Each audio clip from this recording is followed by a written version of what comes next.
Здравствуйте, уважаемые телезрители! Новости из жизни Мордовии в программе «Мордовский блок новостей. Эхо Мордовии» прокомментирует Наталья Викторовна Романчева, соучредитель и председатель поисково-спасательного отряда «Поиск 13-й регион», Антон Валерьевич Лебедев, кандидат культурологии, доцент, член Российского союза переводчиков и автор диссертации на тему «Проблемы интерпретации библейских текстов, истории и культуры». Очень красивое название. У нас, как всегда, Петр Николаевич Тултаев придумал девиз: «Пока мы будем безучастными, мало что изменится». Сегодня блок новостей посвящен факторам, которые влияют на онкологию. Вот вначале хочу привести некоторые цифры. Международное агентство по изучению рака при Всемирной организации здравоохранения сообщило, что за 2018 год Россия на втором месте после Китая по числу смертей на 100 тысяч населения по онкологических больных. А в России на втором месте. По данным Министерства здравоохранения, Мордовия. На первом Курская область. И вот за прошлый год умерло от новообразований 1380 человек, а за полгода этого года, половину, 600 человек. Вот как вам кажется, если коротко, мы дальше будем подробно разбирать, а сейчас вот если перечислить, как вам кажется, какие факторы главные влияют, ухудшают, усугубляют ситуацию? Антон Валерьевич. Я, конечно, не эксперт какой-то там в области медицины. Наверное, это прежде всего экологическая ситуация. Это вода, еда. Это большое количество материалов небезопасных, то есть железных конструкций, различных химических соединений. Это в целом наша подверженность различным явлениям, таким как радиоволны, то есть обилие мобильных телефонов, сетей Wi-Fi. Говорится, что все это безопасно, якобы, то есть, что все это якобы там оно ниже порога опасности. Но на самом деле, если этого много в одном месте, то это плохо. И, конечно, обилие всяких приборов, грязных производств. То есть, это наша, наверное, я думаю, безалаберность нашей страны в плане защиты экологической защиты. Антон Викторович, что-нибудь еще забыл, Антон? Игрушки, наверное. Я сижу, думаю, которые везут из Китая. Да, китайский пластик, вот эта резина, это же все, это вредно для детей, тем более маленьких. Они все берут в рот, они это в руки, это все игрушки. Как спастись вот от этих опасных игрушек? Кто российские, наверное, покупать, либо вообще до минимума как-то. Лучше на книжки деньги тратить, чем на игрушки, на китайские резиновые. Тут только ответственность родителей, да, что? Потому что сейчас перевозки они безграничные. Иногда не думают, покупают подешевле, то, что пахнет, то, что красит руки, и все это, естественно, через ребенка проходит. Правильно. Мне кажется, детский возраст уже начинается. Это я даже забыл. А еще что-нибудь? Воздух, наверное, загрязнение воздуха. Итак, поехали. Вообще, для того, чтобы правильно проводить политику государства в области решения этой онкологической проблемы, должна быть статистика, правильно, чтобы на основе ее принимать правильное организационное решение. Вот информационный повод. 19 июля прокуратура Мордовии выявила 4,5 тысячи нарушений в области искажения сведений у Министерства внутренних дел. И эксперты медицинские, они считают, что и в медицинской статистике тоже сильно фальсифицируется по онкологии. Около 10% ежегодно умирающих от злокачественных новообразований не состоят на учете, и поэтому бывает, что количество умерших выше, чем количество зарегистрированных. Такой парадокс. Потому что дальше растет смертность от неустановленных причин. В России в 8 раз больше врачи ставят на неустановленные причины, чем в Европе, чтобы улучшить статистику по сердечно-сосудистым, по раковым, чтобы премии свои не уменьшать. Завышается выявление рака на ранних стадиях. У нас в реальности 35%, вот эксперты говорят, а министерство говорит, что 55% на первых двух стадиях. Мордовия говорит 50%, а в реальности Не учитываются умершие в ноябре-декабре. В Европе через 2-3 года только дают данные по итогам завершившегося года. 2-3 года тщательно проверяют. А у нас уже в конце января нужно дать данные. И поэтому данные за ноябрь-декабрь не попадают, они идут в следующий год. И в целом это неряшливо. С потолка, лишь бы каждый год улучшать показатели. Дальше еще вот такой. Смертность от старости в России в 2 раза выше, чем в Европе. Хотя у нас продолжительность жизни ниже. Это говорит о том, что у нас все по максимуму на старость списывают, потому что среди умерших от старости только 6% делают вскрытие, и этим еще уменьшают. Потом количество выживших онкопациентов у нас официально 3,5 миллиона, но вот эксперты говорят, что примерно 1 миллион это мертвые души, они уже умерли. Данные публичной информации с 2011 года закрывают, и поэтому нельзя правильно считать выживаемость, контингент больных. И вот последнее. Значит, советую перейти на международный стандарт, перестать фальсифицировать. И вот последнее хочу сказать, что очень показательно насчет того, какое у нас состояние онкологической медицины было в нашей стране. До 90-го года у нас количество заболевших онкологией в нашей стране росло, а после 90-го года сразу статистика пошла вниз. Потому что частная медицина, импорт западных лекарств, медицинской техники. А в Израиль 1 миллион человек в начале 90-х приехали туда, в страну из Советского Союза, наконец-то их выпустили.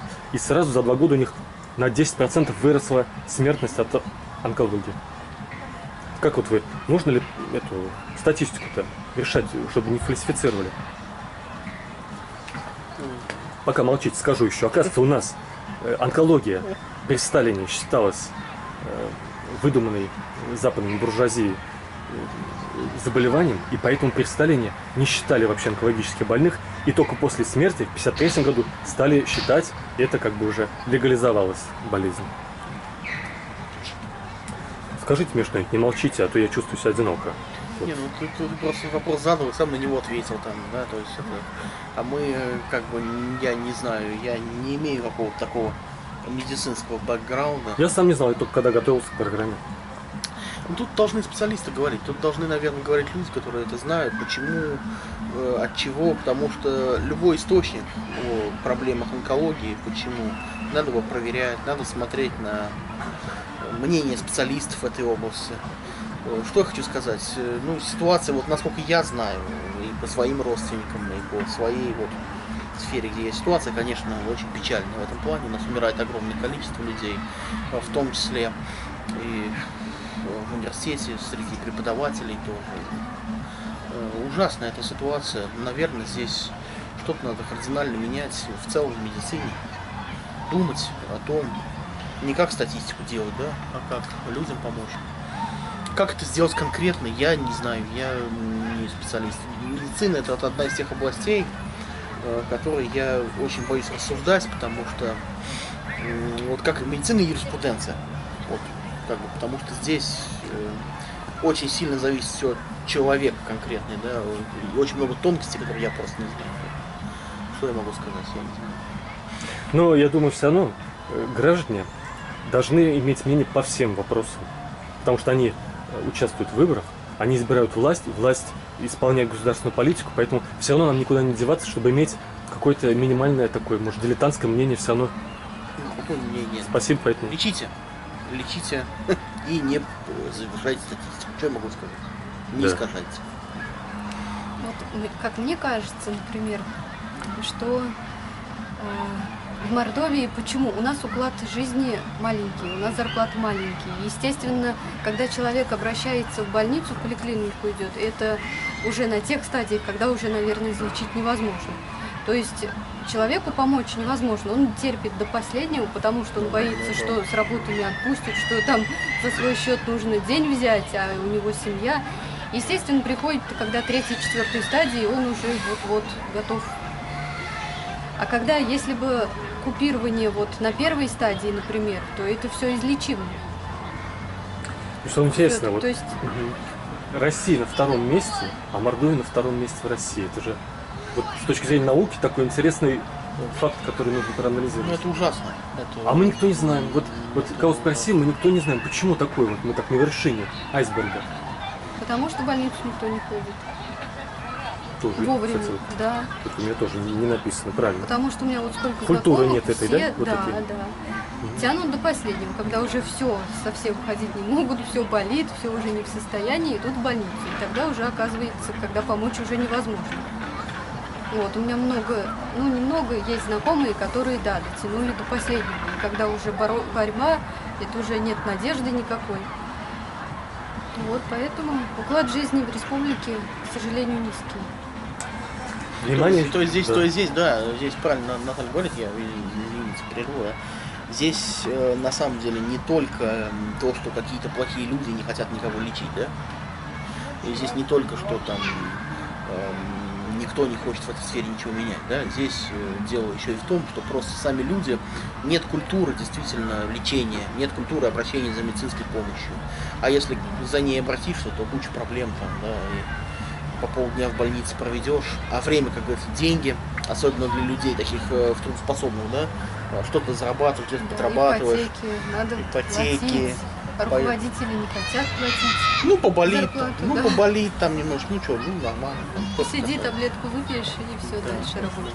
Самолечением у нас очень много Да, у меня, занимаются. кстати, знакомые вот недавно в тему тоже разговорились. Она говорит, я 4 года не проходила флюорографию. То есть знакомые чуть за 30, она не могла пройти флюорографию. Времени нет, о себе не подумала. То есть элементарная вещь какая-то, не говоря уж как серьезных анализов каких-то. Сейчас будем хвалить власть. Значит, по поводу экологии на водных объектах. Готовьтесь. Моя очередь. Вот, у нас сзади, они пусть нас послушают. Вот я хочу сказать. У нас 6 июня была массовая гибель рыбы, был запах. И Саранский водоканал вначале отказывался, потом уличили, что прорыв канализационного коллектора на перекрестке улицы Гагарина-Фурманова. Потом тысячи людей, молодцы у нас горожане, на ржавую воду жаловались. И Роспотребнадзор тоже обратился в суд на Саранский горводоканал. Это было последней каплей, это 9 июля. И 23-го сменили гендиректора. Вместо Сергея Ивановича Шумилкина поставили бывшего зам главы администрации Юрия Николаевича Шохина. Дальше Петр Николаевич Толтаев поручил очистить реку Саранку, обновили воду, запустили новых мальков, забетонировали все трубы около полусотни частных домов, которые сбрасывали канализационные сливы в Саранку. Дальше. Вот у нас было весной 2 новости. Около тепличной в водоеме отравилась рыба. Действительно, взяли пробы и выяснилось в начале июня. Действительно, пестициды. Тепличные, значит, свои поля, а потом берет воду из водоема, и туда попали пестициды, подохли рыбы. Арбитражный суд Мордовии 11 августа оштрафовал птицефабрику Октябрьская. Вот за что. Отравление было на поминках людей в Комсомольском. Вот. Оказалось, взяли в 2 магазинах птицефабрики Октябрьской, там нашли и в Саранске, на улице Косарева, 41, тоже кишечную палочку. Вот такая у нас это. Сергей Борисович Бахмустов, краевед Саранский, он говорит, что вообще в советское время Саранка, она вот где-то здесь у нас, Позади тебя, да. сзади меня, она зимой, представляете, не замерзала, потому что столько там вся таблица Менделеева. И последнее, Мокшу до 24 года планируют часть Мокши у нас по нацпроекту «Экология» расчищать. А в поселке Чамзинка в этом году начнется строительство водозабора номер 2. Вот, мне кажется, хорошая обратная связь власти на проблемы, которые и горожане сообщают. Что-то приняла власть. Уволила, наказала, оштрафовала, заменила директора, мальков пустила. Да, забетонировали. А вопрос в чем? Забетонировали. Вопрос в чем? Все, Ну вот, комментарий. нравится вам ход решения экологической проблемы вот такой? Нравится. Нравится. Я не научился льстить. В следующий раз у меня будет вопрос более завуалированно сформулированный. Да, ну, что Просто сказать? боготворить вы не хотите. Не, ну как, я про Волгу знаю, что у нас там из сообщений ульяновских друзей, что там тоже там беспредел творится. И ее тоже сейчас чистить пытаются, тоже там во многих городах, там огромная проблема. У нас, говорю, у нас до недавнего времени считалось, что экологические проблемы это такое, знаете, что-то необязательное. Что-то такое, ну там на Западе что-то придумали, они там беснуются, мол, от жиру бесятся, да, там, а на самом деле это очень важно, потому что от этого страдают люди, и те же самые онкологические заболевания появляются. Потому что вот Так что молодцы, что начали думать, молодцы граждане, что так вот реагируют, потому что жара, она действительно поднимает все эти проблемы, и все начинает гнить, там, страшное дело. Молодцы. Ну, я согласна с Антоном полностью. Ну, в принципе, хвалить не за что, потому что это их работа. Поэтому- Согласен, согласен. Ну, вообще, знаете, хвалить власть... А то мы часто ордена даем, если человек, вот Да. чиновник выполняет качественно, ему дают орден, то есть как бы, а если он некачественно выполняет, то есть это тоже, мне кажется, иногда перебарщиваем мы с награждением орденами за качественное всего лишь выполнение, им зарплату платят за это, за риски, им повышенные надбавки. Но вы знаете, для того, чтобы некоторые вещи делать, во власти нужна политическая воля, да? Потому что ты увольняешь человека, у человека связи. Обижаешь семью. Ты человека обижаешь. Что он потом тебе сделает, неизвестно. Да? Гораздо проще иногда, я понимаю это даже вот на примере того, со студентами, когда я работаю, гораздо проще иногда человеку что-то там поставить, чтобы это, ну, как бы он не выступал там сильно, да, а надо поступить, ну, по справедливости, да. И здесь то же самое, что то, что политическая воля была на то, чтобы вот взять и уволить, это хорошо, это, я считаю, что не все на это идут. Да. Да, иногда на это идут то из-за чисто подковерных каких-то там, подковерной борьбы. И если это действительно сделано, потому что неэффективное руководство, то это только можно приветствовать. Хвалить власть вообще опасно, потому что власть, ее надо держать в таком, знаете, тонусе постоянно, чтобы они, потому что у них слишком много ресурсов, и они, так сказать, эти ресурсы в любой момент могут использовать не по назначению, поэтому их надо держать в тонусе, чтобы они, так сказать, на то и щуку, чтобы карась не, на то и щуку, чтобы карась не дремал, да, то есть на то и народ, чтобы вот, власть держать в тонусе. Следующий фактор. Лекарства. 22 июня в Краснослободской аптеке прокуратура нашла, что, оказывается, температурный режим не соблюдался и минимальный ассортимент не выполнялся. 26 июня в Дубенской больнице прокуратура тоже выявила, что при организации обеспечения льготных категорий граждан есть нарушения. Каково, вот, кажется вам, насколько много у нас и достаточно лекарств против лечения онкоболезней в Мордовии? Я не знаю. А что вы знаете? Я не знаю. Мы еще меньше знаем, чем ты, наверное, в этом вопросе. У тебя, Но, по крайней мере, это обязательно. ребята, Это важно, да? Нужно за этим следить, Конечно. потому что люди от этого зависят.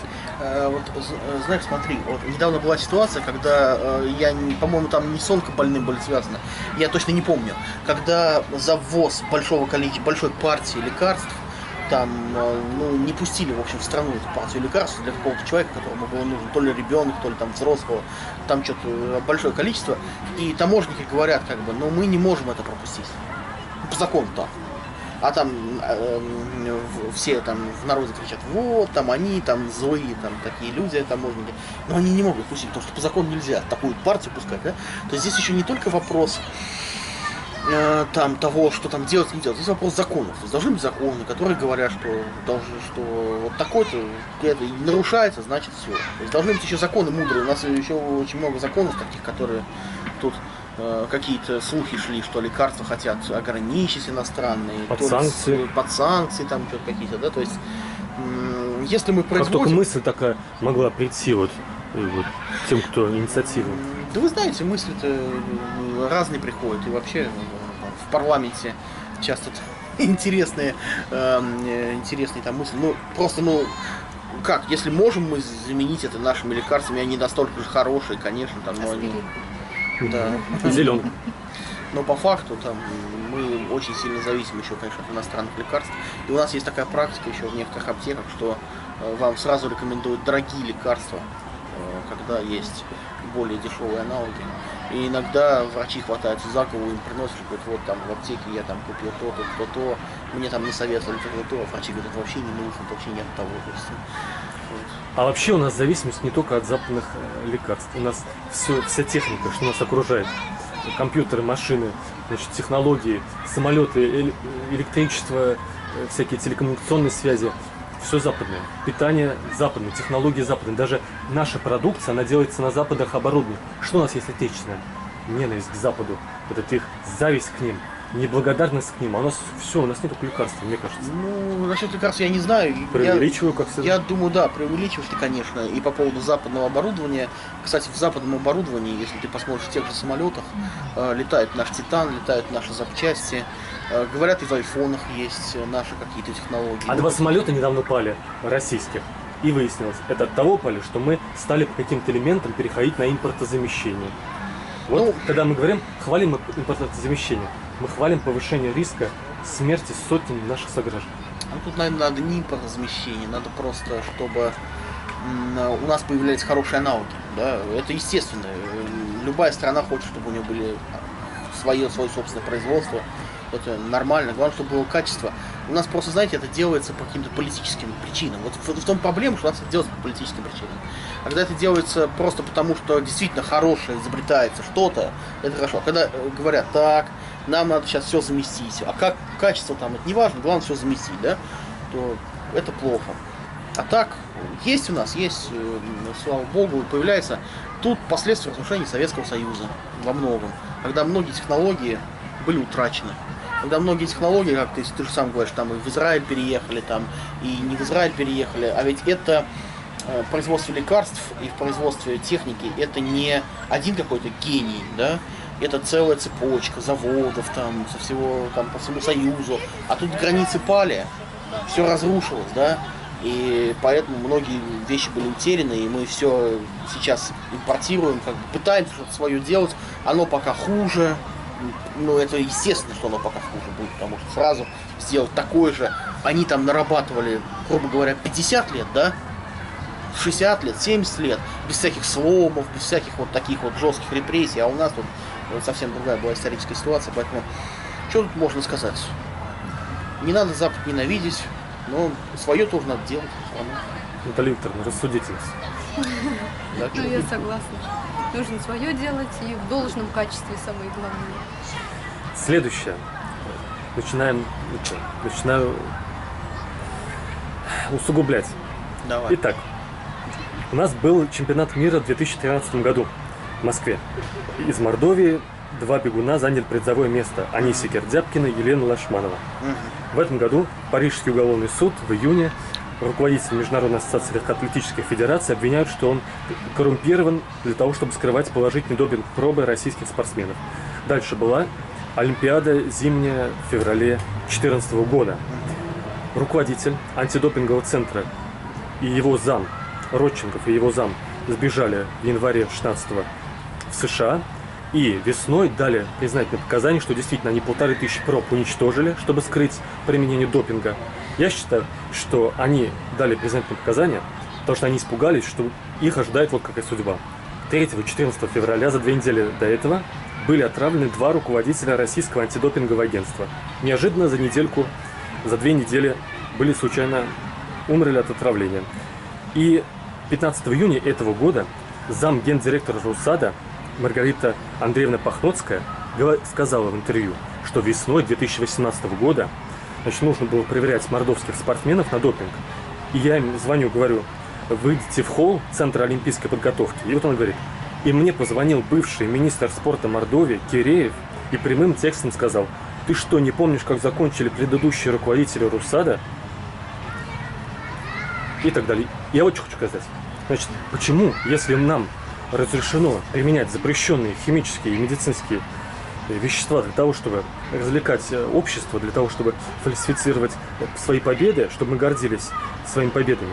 Если нам разрешено применять запрещенные химические вещества для того, чтобы убивать врагов, на которых указывают спецслужбы нашего государства, то почему у нас тысячи людей ежегодно кончают с собой в стране, вешаются генералы, там, МВД, армия, сильнейшие люди, потому что нет запрещенных обезболивающих веществ. Почему такой абсурд? Почему нам не хватит притворяться, что мы такие чистенькие, и из-за этого заставлять страдать тысячи людей онкобольных? Как вам кажется? Наталья. Спасайте. Вряд ли я, наверное, в данном вопросе могу помочь. Ты знаешь, ты задаешь вопрос, вот, вот такой, а что если,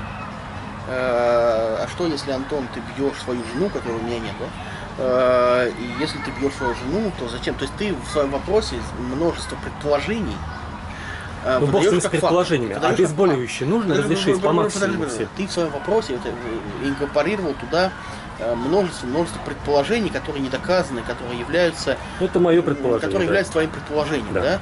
То есть, а почему, если у нас там кого-то отравили, они были отравлены, потом ты говоришь, они умерли от отравления. То есть, это разные вещи, были отравлены, умерли от отравления. Там, то же самое по поводу сбежавших там за границу каких-то людей, которые что-то, какие-то показания дают, да? Ну, опять, там много там вопросов. Я не следователь в этих вопросах. Я просто эти вопросы сразу говорю, что это надо отметать, потому что это все вещи не доказаны. И они, скажем так, мы тут тоже не должны относиться к спортсменам к уважением и не говорить, что все они там на допинге, потому что действительно многие из них, и даже тот же суд, по-моему, в Швейцарии, многих из них оправдал по факту, да, потом уже и сказали, что к ним нет вопросов, да, и Россия по-прежнему, насколько я знаю, занимает первое призовое место по медалям на зимней Олимпиаде 2014 года. Так проба уничтожена 1500. Подожди. Если они уничтожены, Нельзя доказать, что они... вот нельзя доказать, что они уничтожены. Понимаешь, если они уничтожены, значит они уничтожены. Ты, понимаешь, мы говорим о том, Следственный комитет арестовал их у нас в России. ну, И у себя тем не менее, хранит. по факту, да, вот сейчас, что мы имеем. Я говорю о том, что мы имеем сейчас, да. Да. То есть мы можем сейчас много предполагать, что могло быть так, Следственный комитет, там, ФСБ, через дырку там в какую-то передавали, как говорит Родченков, насколько я помню, да. То есть это вещи Через такие, стену. через стену, через дырку в стене, да. То есть мало доказуемых вещей, что там мочу подливали, там меняли. Это мы можем тут спекулировать вещи. Но просто сам факт, что международный, то есть не всех наших спортсменов считают, то есть тень брошена, конечно, да, но далеко не все наши спортсмены считаются какими-то там нечистыми и так далее. То есть Молодец, многие, очень дипломатично. большинство Дальше. спортсменов, ну а это работа такая. Вот, то есть это как, знаете, как то, что кто-то, какой-то полицейский там кому-то подбросил наркотики, да, значит вся полиция, она вся там, то есть тоже так нельзя говорить, да? Люди-то что мучаются? 1000 людей. А вот без обезболивающих. А вот теперь то, что люди мучаются без обезболивающих, это беспредел. Это несовершенство законодательства, раз.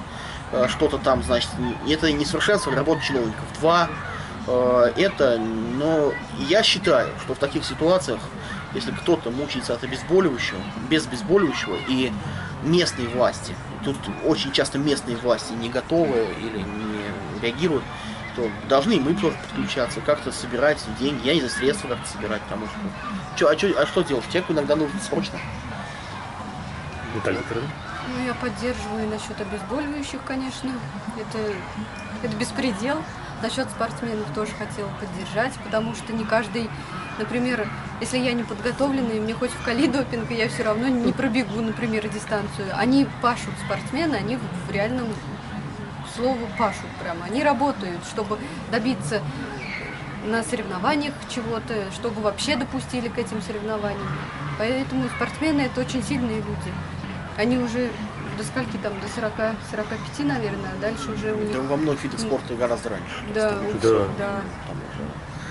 Значит, для протокола говорю, что мы все участники не одобряют нарушение закона о наркотиках и так далее. Просто мы к экспертам обращаемся, чтобы они на законном уровне этот вопрос решали, что эта проблема действительно, это мы, как сказать, нужно жалеть вот этих людей, которые страдают, потому что им никто уже помочь не может, кроме обезболивающих. Я, знаете, что хочу сказать? Я хочу сказать, что известны мне случаи, кто людям выделяли лекарства, да? Все-таки тоже, вот давайте так честно скажем, что сказать, что вообще никто не выделяет никакие лекарства, никому никогда, мы тоже сказать не можем, да? Все равно есть и случаи, много случаев, когда людям выделяются и обезболивающие, и дорогие, в том числе, лекарства. Другое дело, что... Нет, там есть такие лекарства, которые попадают под закон о там, распространении наркотиков, вот такие, которые эффективные. А вот те, что сегодня существуют в России, они недостаточно анализируют, как называется. Достаточно что? Да ведь я поумничал, обезболивают. Понял. Анальгируют, может это что-то другое значит. Ну вот опять это вопрос специалистов. Насколько это так, насколько это не так, я не могу сказать. Я могу сказать только, если человеку нужно лекарство, то надо ему его, и нет противопоказаний, то надо ему его давать. Медицинская страховка должна такие случаи покрывать. Если она не покрывает, что есть такой Красный Крест, такое явление международное, которое говорит, что человеку должна быть оказана неотложная помощь в любой точке планеты Земля. То есть ему должна быть оказана помощь в любом случае. За счет кого? Я думаю, что у нас все государство должны быть еще фонды, в которые богатые люди собирают, какие-то люди. Может быть, их как-то к этому побуждать, заставлять, я не знаю, чтобы были Не, фонды. расплачивать не надо. Не, расплачивать Добровольно. не надо. Это же их деньги, собственные. Ну да, Как добровольно. мы Вы знаете, принуждать? можно добровольно принудительно в том плане, что мы тебе налоги там скостим, мы тебе там то сделаем. А ты нам это, мы тебе там дадим больше каких-то преференций. Все равно это ведь есть. Не надо думать, что чиновники, какие крупные бизнесмены, они все на все выделяют там социальные программы чисто вот альтруизм. Да? То есть у них какой-то есть все равно свой расчет. Ну и пусть будет, ну хотя бы так, да, то есть. Добавить или дальше? Нет, Хотим? не добавлю. Вот смотрите, значит, у нас называется... Сейчас будем учреждение, которое заведует медицинской помощью. У нас, значит, 14 июня Владимир Дмитриевич Волков сказал, что до 2021 достроится новое здание поликлиники онкодиспансера, переоснастят уже действующий комплекс онкодиспансера еще раньше. И также будут созданы 4 первичных центра амбулаторной онкологической помощи. Мордовия, оказывается, в 2018 году по обеспеченности врачами на первом месте в Приволжском федеральном округе. Это приятно. Но, может, они недостаточно эффективные. То есть это показатель не самый важный. Ну ладно. Станция скорой медицинской помощи в Саранске. А ты что-то хорошее, ты говоришь, они недостаточно эффективны. Там, да? Придираюсь. Нет бы Да-да-да. похвалить, как предыдущая новость. Коллектив скорой медицинской помощи Саранска 485 человек, 39 санитарных машин. Как вам кажется, вот учреждение и обеспеченность врачами в Мордовии вот больных онкологическими заболеваниями, хотя мы с вами, слава богу, не так сильно сталкиваемся пока. Опять мне за вас отвечать? Врачей, может, и много, да? Главное, чтобы профессионалы были. А вот качество больниц внутри, даже на примере других поликлиник, как вы оцениваете Мордовию? В чем нужно улучшать? Если в Мордовии все равно человек ищет, рыба ищет где глубже, а человек где лучше, да, то есть любой профессионал, он ищет где лучше ему платят, да, в любом случае, да, он переедет в другой регион, там, чтобы кормить свою семью, там, нормальную зарплату получить. Так вот, если у нас зарплата там у врачей минимальная, да, то, соответственно, нравится нам это или не надо, здесь не будут оставаться очень хорошие специалисты, да, в Мордовии. Поэтому я столкнулся с тем, что глаза у меня собираются лечить, да, ну, родственники там, да, лазерная коррекция зрения, она говорит, лучше быть сразу езжайте там в Чебоксары, лучше быть сразу езжайте в Ульяновск, лучше сразу езжайте там в Нижний Новгород или куда-то еще, да. То есть не потому, что там у нас все врачи плохие, а потому, что действительно есть... И не из-за того, что не любят Мордовию. И не из-за того, что не любят Мордовию, и не из-за того, что люди объективно стараются какой-то злой врач, который все делает плохо, да, а просто потому, что более лучшие, как бы, специалисты или более способные, они их там каким-то образом переманят, или они сами переезжают. Что тут говорить? Здесь общее развитие региона в целом. Если оно будет повышаться, то будет повышаться и уровень. А так, ну что хочу сказать, ну делается, нельзя сказать, что ничего не делается. Что-то делается, какие-то больницы есть, ситуация там, ну, я не знаю. А скорая как тебе? Я не вызываю, слава богу, Господь миловал. Но те, кто сталкивался, говорят нормально. Мы бабушки вызывали как-то год назад. Ну, нормально, приехал. Потом врач пришел. То есть врачи, ведь они, понимаете, тоже это... Я вот, работаю переводчиком в больнице. 10 у меня было смен по 8 часов во время чемпионата мира. Я увидел людей, которые, знаете, не спят нормально, которые очень много трудятся, которые стараются, которые... Я бы так не смог работать, как они, да? То есть это реально, здорово. Люди стараются. И я увидел людей действительно профессиональных, но все упирается в то, что должна быть более качественная медицинская мотивация, материальная мотивация для людей, для врачей. Да. Я, наверное, все-таки немножко раскритикую наших врачей. Да, он хвалит, а я в критикую. одиночестве, понимаешь. Поддержите меня. Ну, скорые я особо не сталкивалась в городе именно. Скорые, возможно, и работают хорошо, и быстро, и, естественно, не спят они и на сутках. Насчет врачей. у меня маме, приведу несколько примеров. У меня маме требуется операция, например. Чтобы сдать анализ, она денежку заплатила, она анализ этот под наркозом, то есть анестезиологу обязательно в кармашек сунула, для того, чтобы он ввел нормальный наркоз. То есть, чтобы ей потом не было настолько плохо, у нее скачет давление. Анализ она, то есть, был готов, забрала. В результате, для того, чтобы встать на очередь, ее там отодвинули, по-моему, на месяц, могу соврать. То есть, если, чтобы ей, например, на следующей неделе сделали, она, естественно, должна к кому-то подойти, денежку сунуть. Поэтому насчет зарплат врачей, то, что на бумаге, то, что в документах, это одно. То, что они получают, это другое. Сейчас, вот, как мне кажется, это уже человеческие качества. У нас обнаглели. Вот, в прямом смысле обнаглели. Они просят с бабушек денежку, бабушки обязательно, потому что знают, одна в кармашек положила, вторая, третья, и они уже ждут. И также, кстати, с выпиской бесплатных лекарств. Точно так же. И еще пример насчет Медведева, где у нас там строить будет онкоцентр или что у нас там? Ну, поликлиника прям рядом с существующим корпусом. А где, я не знаю. Это. Я там не был. Вот тоже пример у знакомых.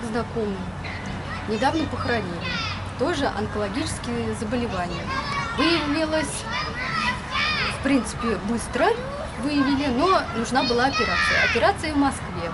Поехали в Москву, собрали денежки, поехали в Москву. В результате очередь огромная. Вот чтобы он ждал 2 или 3 месяца и умер. Он не дождался. Он говорит, давайте я соберу деньги, мы продадим там что-то, я не помню. Они, в принципе, операция не столько дорогая была, 200 что ли тысяч. Ну, что-то вот в таком роде. Заболевание, то есть онкология горла. В результате даже с деньгами его не поставили на очередь. То есть у нас есть и платная, и бесплатная якобы медицина, но в то же время ему за 2 месяца, то есть он не работал эти 2 месяца, он ждал операцию, когда наступит его очередь, в результате человек умер. Это была ранняя стадия. Что говорить про... Может быть, с другим, конечно, будет, вот еще с одним центром, там быстрее очередь двигаться, но... Ну, это, наверное, не вопрос врачей. Очередь, наверное, не вопрос конкретно врачей, да, это вопрос, наверное, властей. Либо нужно было человека, уже сейчас думают они, человек найти, которому тоже так же столько же денежек, как операцию, занести, да, поставили на очередь. Так недостаточное число врачей на наше количество населения с таким процентом заболеваний. Да. Достаточное количество врачей, достаточное количество больниц, отсутствие культуры лечения людей, вот опять, то есть все это накладывается на отсутствие там недостаток лекарств, то есть наплевательское отношение к здоровью в целом у нас, к сожалению. Сейчас мы с вами все разберем. Вот следующий фактор. Даже не фактор. Вот мне кажется, что я про себя скажу, что я предлагаю новую кандидатуру на должность министра здравоохранения Мордовии. И вот вы, может, знаете этого человека, а если не знаете, может быть, у вас какая-то своя кандидатура, или в целом, как вы относитесь к тому, что стоит вот предлагать, чтобы была конкуренция между ними, чтобы они знали, что и из общества идут кандидатуры, каждый предлагает. Смотрите, есть такой человек, мне кажется, вообще, через десятилетия ему будут ставить памятники, поселки будут называть его именем, учреждения, улицы. Он создатель самый многочисленный наш современник, создатель самой многочисленной научной школы за всю историю Мордовии. Около 200 докторов и кандидатов медицинских наук, его личных аспирантов, докторантов. Председатель Республиканского научно-практического общества хирургов Мордовии, завкафедрой факультетской хирургии мединститута университета. Доктор меднаук, врач Алексей Петрович Власов. Я у него брал интервью. Умнейший человек и благороднейший, и граждански ответственный. Не слышали такое? Я видел интервью, по-моему, у тебя на канале. Да? Да. А вы в целом к новым кандидатурам как вы относитесь? Или молчать тихо в тряпочку? Я положительно. Мне кажется, вообще президента избирают там каждые 4 года. Мне кажется, 6, и так, 6. И 6, да? Да. И так и чиновников надо периодически менять. Во-первых, они не насиженные. Во-вторых, они через какой-то период они просто безответственные становятся, перестают работать. И вообще у меня, знаете, есть знакомый, который тоже высказал такую мысль, что не хватает сталинских репрессий. На самом деле, я начала задумываться, Вот мы нам пришли не к хватает. сталинизму. Нет, на самом деле, конечно, Сталин там с другой стороны ругают, что он там много людей погубил, но вот если бы хотя бы вот чуть-чуть было вот на наших чиновников, на ответственных людей, там, на министров всяких это действовало, вот хотя бы малейшие. Там, Наталья, это миф. Он оставлял самых безответственных, на всех должностях ставил самых безответственных, самых глупых, самых бездарных, а самых умных, ответственных, которые говорили, тут проблема, нужно ее решать. Ты что, антисоветская пропаганда, таких расстреливали. На всех должностях стояли самые глупые, самые безответственные. А это миф, что там была ответственность. Посмотрите, все руководство вокруг Сталина, там бездарности, тупицы. Ну, я так Армией далеко управляли, не вдавалась, здравоохранением. в этих... Это заблуждение Но общества. Может быть, заблуждение, но... если Решительные бы- меры, решительные меры. да. Решительные меры, Чего, да. что я по Сталину проехал? Ничего, ничего. Мы с Е- тобой начинали интервью. Если бы были бы там денежные какие-то взыскания, если бы с должностей убирали, еще что-то, у нас очень мало этого. Это только за такой косяк, который крупный, когда повлекло за собой смерть какую-то, еще начинают с должностей убирать под суд, и то штрафом отделываются, и все, пошел дальше. Причем с одного места, с насиженного, на другой его переводят. У меня много таких примеров, даже вот, судя по Польше-Березняковскому району. То есть с одного она своровала, штраф там что-то штрафовали ее. В результате через месяц она появляется тоже каким-то начальником. Вы из этого района. Да, я из этого района. И все знаете. Сойдемся на том, что нужно прекратить вот эту сталинскую политику безответственности на всех постах. Вот этот сталинский подход, что нужно, если человек хвалит руководство, то нужно его оставлять, несмотря на то, какой он бездарный. Перевернем этот образ, Сейчас, наоборот. Про министра вернемся, к Я министру. тоже хочу сказать, да. вернулся к министру, да? А вот сам вот этот вот врач, этот заслуженный человек, он хочет быть министром? Если его будут тысячи людей обращаться и уговаривать, и глава республики его попросит предоставить ему условия, чтобы он мог и наукой заниматься, и иногда вот сейчас министр на операции делает, и этому тоже не нужно, чтобы он просто уничтожил свой научный потенциал. Я тебе вот вопрос такой провокационный задам. Согласиться, ты считаешь, если будут что просить все. министром здравоохранения обязательно должен быть самый лучший врач? Он ученый самый лучший. Или самый лучший ученый? Вот я к тому веду, Я вообще что... считаю, что ученые должны Я к тому руководить веду, обществом. ученый должен руководить обществом. Я к тому, может быть, у нас, как известно, Вот такие, как ты. Да не в коем случае. Ответственно. Я, кстати, не желаю, наоборот, занимать никогда административные должности. Вот Наташа говорит, 37-й год, Наталья говорит, 37-й год, там, и так далее. Вот он и не пойдет, потому что это засадная такая должность, где тебя в любой момент там почикают, да, ЦК там цикает, чикает, там, как у нас Путин шутит, и он тоже однажды Путин шутил, говорит, это, мол, хотите закопать человека, поставьте его на сельское хозяйство, у нас, говорит, так говорили, то есть есть вот чиновники, они под прицелом, действительно, и не всякий, даже самый лучший специалист в своей области захочет стать управленцем в этой области, понимаете, о чем я говорю, да, то есть, и может быть не всякие лучшие, я Да не говорю, верю я этому, захотят. Да, Это да, особенно да, для да. мужчины. Это слабость наша, это захотят. Может потом, может ли человек управлять, потому что одно дело, когда человек там, знаешь, он хороший специалист, другое дело управление целой индустрией, этой сферы, это тоже вопрос.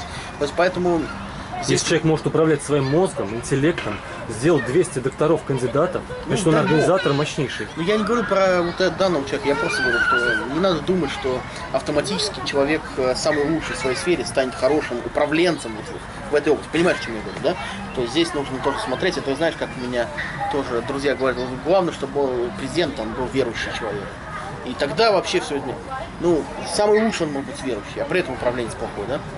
А в другой области он может быть хороший, да, то есть здесь надо смотреть на качество человека, кого, что.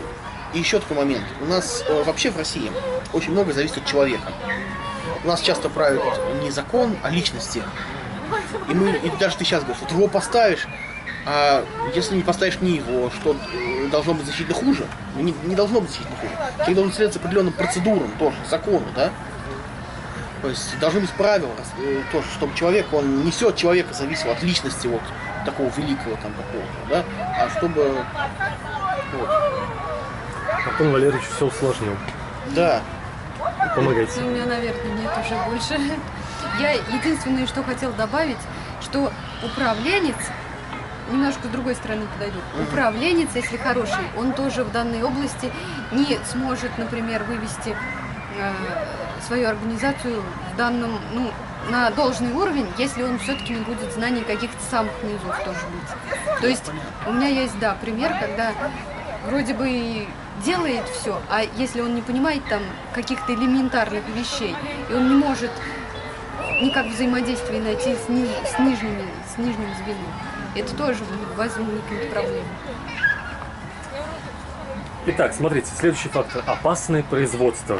Вот слушайте, значит, у нас в 2015 году руководитель Росприроднадзора сообщил, что раньше крупные предприятия в Саранске были сосредоточены практически в центре города. Их производство было настолько вредными, что при проведении биохимических исследований в волосах и костях рабочих находили ртуть.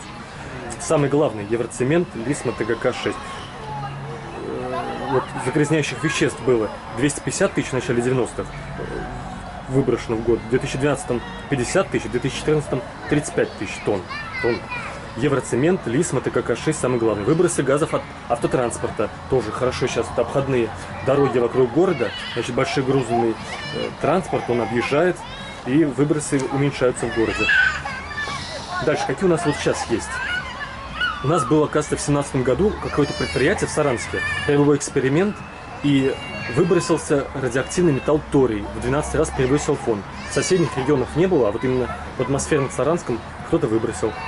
Биохимик расширяет производство, хотя обещает и фильтрацию, систему двухфазного вентилирования, гарантирует, вот, увеличивает количество выпускаемых лекарств. Рузаевский стекольный завод запускает, снова восстанавливает, и там 310 миллионов единиц стеклотары ежегодно будет выпускать. Росхимаш, саранские вагоны, строительство тоже возобновляется. Потом Лисма, ртутный цех номер 8, был самым опасным местом вообще в Мордовии. И там